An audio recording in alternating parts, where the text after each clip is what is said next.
It was an interesting response. It's not the response I would have made to that comment. You know, it's not just glib, it's extremely glib and not aligned with the truth. I think he's calling Tim Cook a liar. I'm pretty certain that's what that means.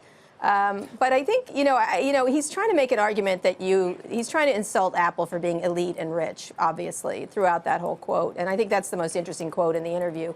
And I think it's hard to, I think it's an unusual argument to make because you can have advertising. I think what most people want is responsible advertising from Facebook and not just advertising. And so making himself a populist or a person of the people seems a little bit of a, I don't think he should have said anything. I think he sort of just let it go, let the one go right by him and just said, I heard him, thanks for the feedback, we're thinking of all things, or something like that. It was an unusual response, I thought.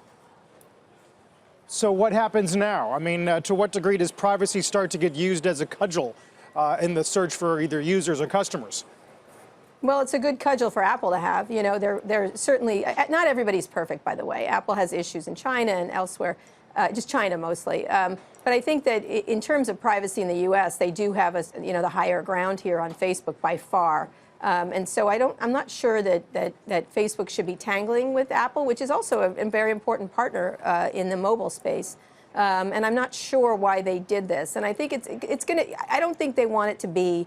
I think Facebook, if they get in an argument about privacy, they're not going to win this argument with anybody. And they're just going to subject themselves to more scrutiny from Congress and regulators. And it was interesting that Tim Cook called for regulation in that interview also, which is airing Friday. Kara, do you think there's ever a scenario where Facebook would do something like charge users in response to not having their data monetized through advertising or the like? Well, it's been talked about for years, and they never do it. I don't think it's in Mark's DNA to do that. It doesn't mean it won't happen, but he certainly has control over that platform in a way that other CEOs don't because of the stock situation. So, I mean, they could do it, but I don't imagine they will. But they certainly could offer it or have something else. I think what people want is more control of the platform by the people running it and making sure that content and advertising and privacy is protected. If they want to have this business model, they better do a much better job at policing it. That's just the facts. What would responsible I think I'm being extremely glib, but sorry. So in light of this broader conversation we're having, what does responsible advertising, what would that look like? And is Mark Zuckerberg doing enough to enforce that? Well, obviously not. They let their platform be misused by Russia, for example. They've got so many things on so many fronts. Yeah. They've got the Russia issue.